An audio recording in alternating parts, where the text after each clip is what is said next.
Okay, I apologize. The last video cut off kind of quickly or just ran out of time. But we're looking at total and annual returns, and we discussed what those formulas were. So here's total, annual. So we've got, in this question number 32, we want to compute the total and annual returns of each of the following investments. So we're just looking at one investment here. So we have 3 years after buying 200 shares of XYZ stock at $25 per share. You sell them for $8,500. We want to find your total return, and then we want to find the annual return on that. So again, the total return, look up here, it's the end amount minus the principal divided by the principal amount. And so in order to find the principal, we've got to take 200 shares at $25 a share. So we take 200 times it by 25, we get $5,000. That gives us our principal. So you bought the 200 shares for $5,000. So then the total is going to be the amount it's currently worth, which is $8,500, minus the principal, which is $5,000, divided by 5,000, and this will be about 0.70 or 70%.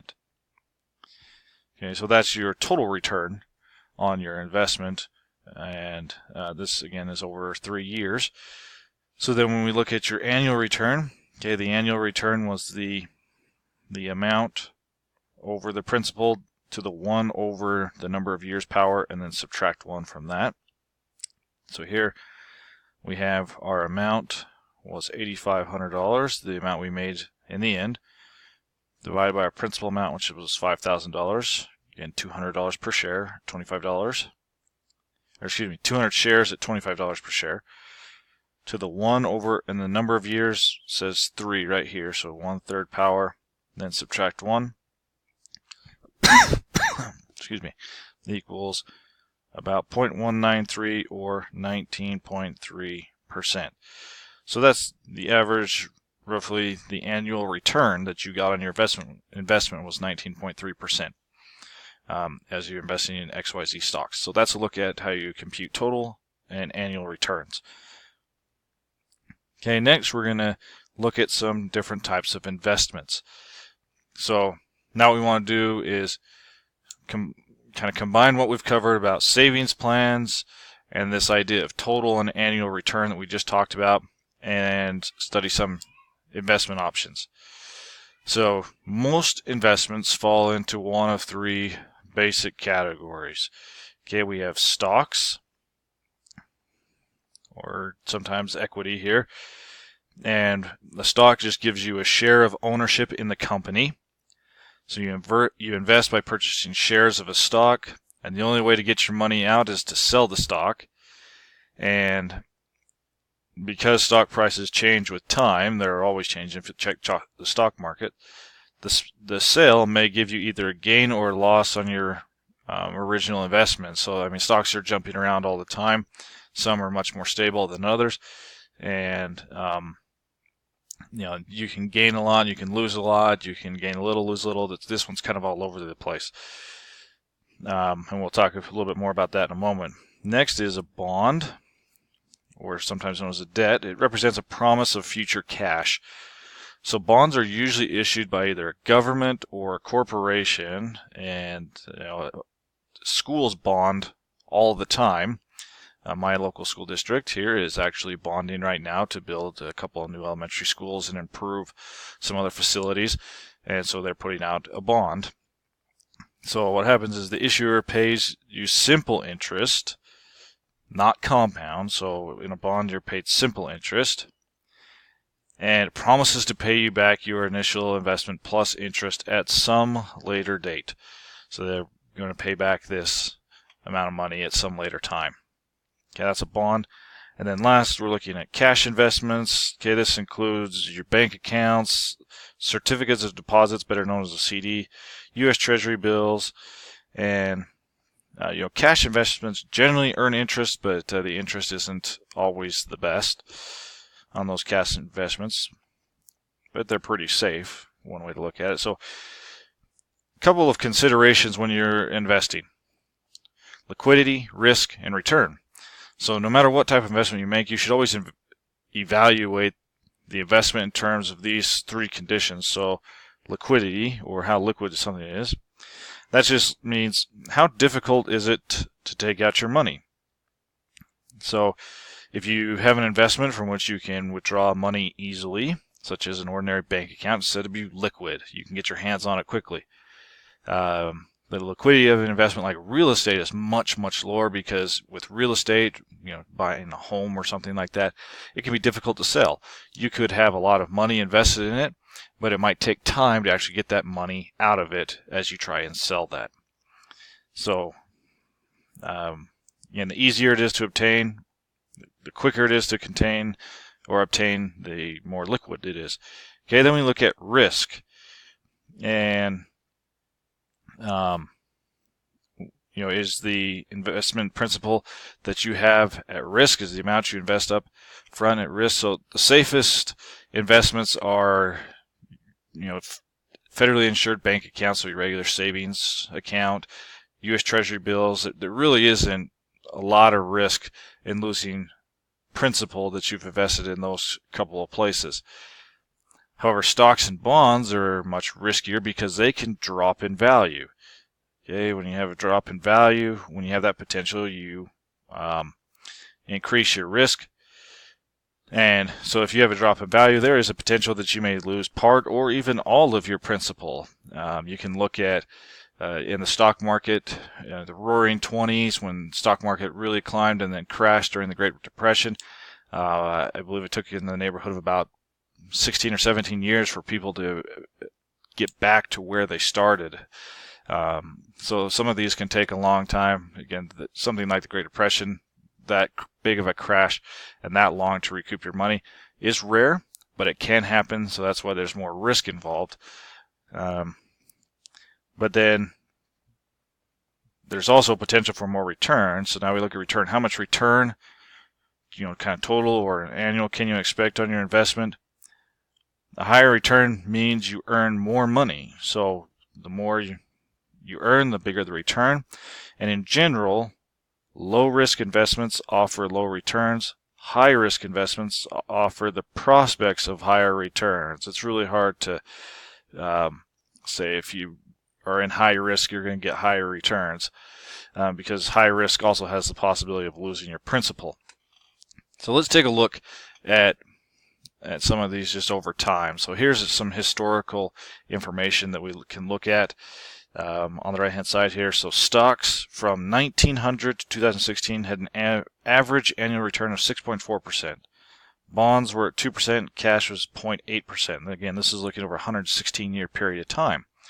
So we want to, in this question, we want to suppose that at the end of 1900, your great-great-grandfather invested $300 in each of the three funds that we track the averages of stocks, bonds, and cash, respectively. So assuming these investments grew at the rates given in that table to the right, so here's table 4.6 right here, approximately how much would each have been worth at the end of 2016? So first we're going to look at the stock. Okay, the amount in the stock is going to be your initial investment of $300, and these are all compounding continuously, or not continuously, but they're all compound interest, and compounding annually. So we're not adding money, it was just an initial $300 investment. So in the stock market, it was 300 times, so 1 plus 0.064 compounded one time, raised to the 1 times number of years, and it was 116 years. So this is compound interest that we're looking at here. And over those 116 years, that $300 in stock would have turned into, let's see if I can read my handwriting there correctly, $400,267. So a significant return on investment when you invested this thing in the stock market over 116 years. You get $300 turned into $400,000. Now when we change gears and we look at bonds, okay, everything, our setup is going to be the same. So we have $300 times 1 plus point, but now this time there was a 2% return, 0.02 raised to the 1 times 116, because again we're compounding annually. So that return on investment there, and this number may surprise you just a little bit, is only $2,984. So huge discrepancy between the stocks and the bonds. But again, this is compound interest over 116 years. Okay, and then lastly, we're going to look at our cash investment. So we have the amount is 300 times 1 plus 0.8% is 0.008 compounded annually for 116 years.